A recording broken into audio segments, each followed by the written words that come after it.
আজ আমরা দর্শন করব মহর্ষি সন্দীপনী আশ্রম, মানে শ্রীকৃষ্ণের পাঠশালা, যেখানে শ্রীকৃষ্ণ পাঠ লাভ করেছিলেন। সন্দীপনী আশ্রম হলো একটি পবিত্র মন্দির যা মহর্ষি সন্দীপনীর স্মরণে নির্মিত এবং উজ্জয়নে বিখ্যাত পর্যটন স্পটগুলির মধ্যে একটি। পৌরাণিক কাহিনী অনুসারে এটি বিশ্বাস করা হয় যে এই সেই স্থান যেখানে গুরু সন্দীপনী শ্রীকৃষ্ণ তার বন্ধু সুদামা এবং ভগবান শ্রীকৃষ্ণের ভাই বলরামকে শিক্ষা দিতেন। এই মন্দিরটিতে গুরু সন্দীপনীর সাথে শ্রীকৃষ্ণ, বলরাম ও সুদামার 3টি মূর্তি রয়েছে। এখানে একটি পাথরে 1 থেকে 100 খোদাই করা আছে। বিশ্বাস করা হয় যে এটি গুরু সন্দীপনী নিজেই করেছিলেন।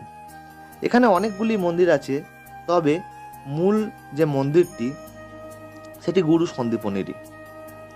এখানে সর্বেশ্বর মহাদেব নামে একটি মহাদেবের মন্দির আছে, যার বয়স ধরা হয় আনুমানিক 6000 বছরও বেশি। যেখানে শিবলিঙ্গের সাথে রয়েছে প্রাকৃতিক রূপে শেষনাগ এবং বিশ্বাস করা হয় গুরু সন্দীপনী ও তার শিষ্যরা পুজো করেছিলেন এই মন্দিরে। এই সেই মহাদেবের মন্দির। আপনারা দর্শন করুন মহাদেবের মন্দিরের।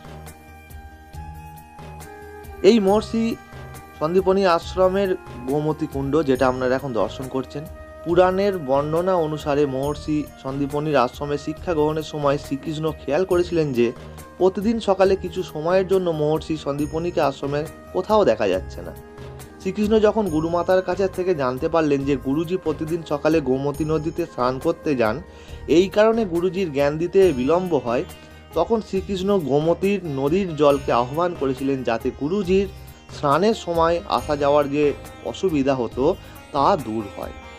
শ্রীকৃষ্ণের আহ্বানে মহর্ষি সন্দীপনী আশ্রমের কাছে পবিত্র নদী গোমতী একটি পুকুরের আকারে আবির্ভূত হয়েছিলেন, যেটা আজকের গোমতী কুণ্ড। জয় শ্রীকৃষ্ণ। সকলে ভালো থাকুন, সুস্থ থাকুন।